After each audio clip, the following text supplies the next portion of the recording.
We went straight to the lake, as it was called at Bly, and I dare say rightly called, though I reflect that it may in fact have been a sheet of water less remarkable than it appeared to my untravelled eyes.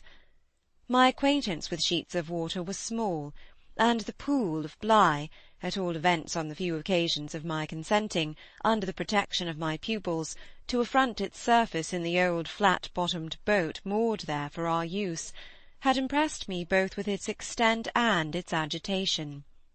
The usual place of embarkation was half a mile from the house, but I had an intimate conviction that, wherever Flora might be, she was not near home.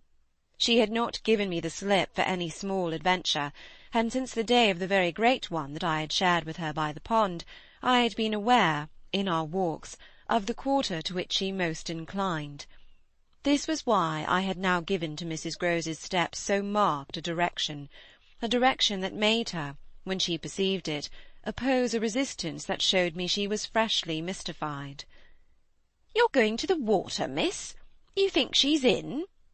"She may be, though the depth is, I believe, nowhere very great. But what I judge most likely is that she's on the spot from which, the other day, we saw together what I told you." "When she pretended not to see?" "With that astounding self-possession. I've been always sure she wanted to go back alone, and now her brother has managed it for her." Mrs. Grose still stood where she had stopped. "You suppose they really talk of them?" "I could meet this with a confidence. They say things that, if we heard them, would simply appall us." "And if she is there?" "Yes." "Then Miss Jessel is?" "Beyond a doubt. You shall see." "Oh, thank you!" my friend cried, planted so firm that, taking it in, I went straight on without her.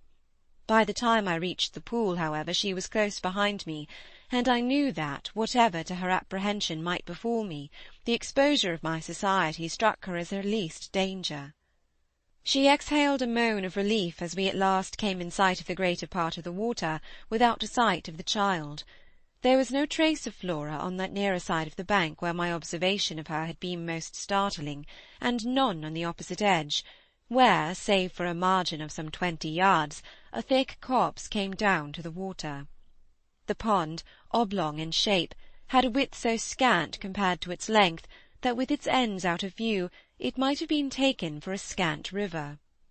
We looked at the empty expanse, and when I felt the suggestion of my friend's eyes, I knew what she meant, and I replied with a negative head-shake. "No, no, wait, she has taken the boat."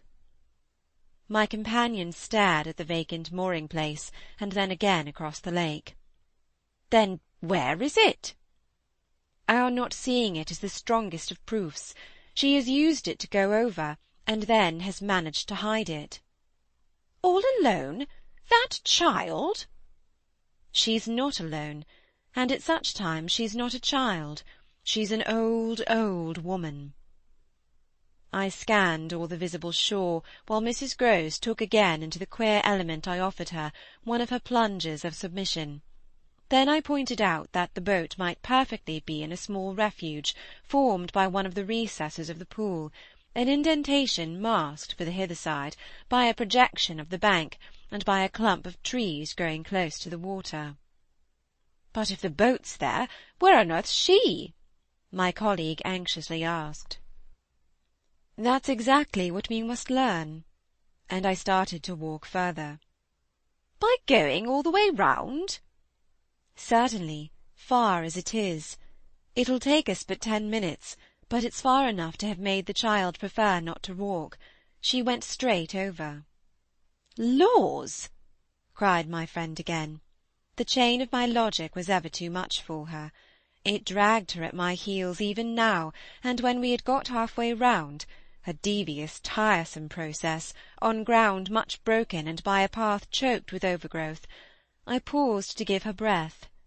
I sustained her with a grateful arm, assuring her that she might hugely help me, and this started us afresh, so that in the course of but few minutes more we reached a point from which we found the boat to be where I had supposed it. It had been intentionally left as much as possible out of sight, and was tied to one of the stakes of a fence that came just there down to the brink, and that had been an assistance to disembarking. I recognised, as I looked at the pair of short, thick oars, quite safely drawn up, the prodigious character of the feat for a little girl. But I had lived by this time too long among wonders, and had panted to too many livelier measures.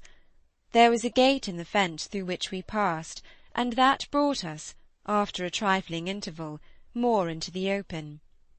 Then, "There she is!" we both exclaimed at once. Flora, a short way off, stood before us on the grass, and smiled as if her performance was now complete. The next thing she did, however, was to stoop straight down and pluck, quite as if it were all she was there for, a big ugly spray of withered fern. I instantly became sure she had just come out of the copse. She waited for us, not herself taking a step, and I was conscious of the rare solemnity with which we presently approached her. She smiled and smiled, and we met, but it was all done in a silence by this time flagrantly ominous. Mrs. Grose was the first to break the spell. She threw herself on her knees, and drawing the child to her breast, clasped in a long embrace the little tender yielding body. While this dumb convulsion lasted I could only watch it, which I did the more intently when I saw Flora's face peep at me over her companion's shoulder. It was serious now, the flicker had left it, but it strengthened the pang with which I at that moment envied Mrs. Grose the simplicity of her relation. Still, all this while, nothing more passed between us, save that Flora had let her foolish fern again drop to the ground. What she and I had virtually said to each other was that pretexts were useless now.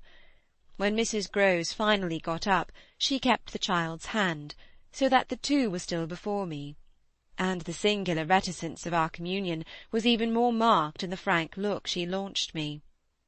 "I'll be hanged," it said, "if I'll speak." It was Flora, who, gazing all over me in candid wonder, was the first. She was struck with our bareheaded aspect. "Why, where are your things?" "Where yours are, my dear," I promptly returned. She had already got back her gaiety, and appeared to take this as an answer quite sufficient. "And where's Miles?" she went on. There was something in the small valour of it that quite finished me. These 3 words from her were in a flash like the glitter of a drawn blade, the jostle of the cup that my hand, for weeks and weeks, had held high and full to the brim, that now, even before speaking, I felt overflow in a deluge. "I'll tell you, if you'll tell me," I heard myself say, then heard the tremor in which it broke. "Well, what?" Mrs. Grose's suspense blazed at me, but it was too late even now, and I brought the thing out handsomely. "Where, my pet, is Miss Jessel?" Chapter 19